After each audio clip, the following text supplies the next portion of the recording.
Deux informations ce samedi au sujet du Proche-Orient. Un, la libération de 2 otages, et on a très envie de dire 2 premiers otages, on l'espère en tout cas. Et puis 2, le passage de convois humanitaires. Ce sont les premiers depuis 15 jours. Israël a donné son accord pour l'arrivée de ces convois par le sud de la bande de Gaza et donc par l'Égypte. Partons tout de suite rejoindre l'un des envoyés spéciaux d'Europe 1 en Israël. Bonsoir Wilfried de Villers. Bonsoir. L'aide humanitaire a pu être distribuée pendant 2 heures ce matin, puis l'accès a été fermé.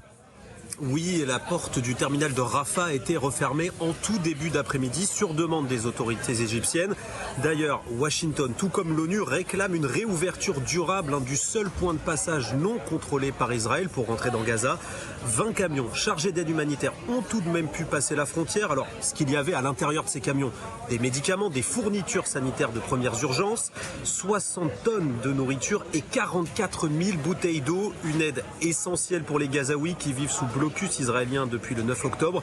Il manque de tout dans l'enclave palestinienne, alerte les ONG sur place depuis des jours.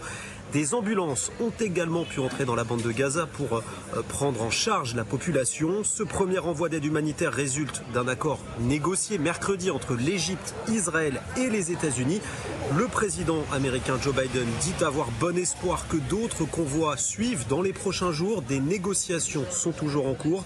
Ce qu'il faut comprendre, c'est que cet accord reste fragile. Les autorités israéliennes ont notamment fait savoir que si cette aide servait au Hamas, elle pourrait neutraliser les prochains convois.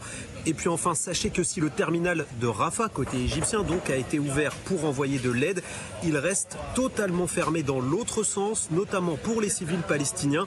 Des dizaines de binationaux attendraient ainsi de pouvoir franchir la frontière. Merci de ces précisions, Wilfried de Villers, envoyé spécial d'Europe 1 en direct d'Israël. Et pour compléter votre récit, je vous propose d'écouter Lynn Hastings. Elle est coordinatrice humanitaire de l'ONU pour les territoires palestiniens.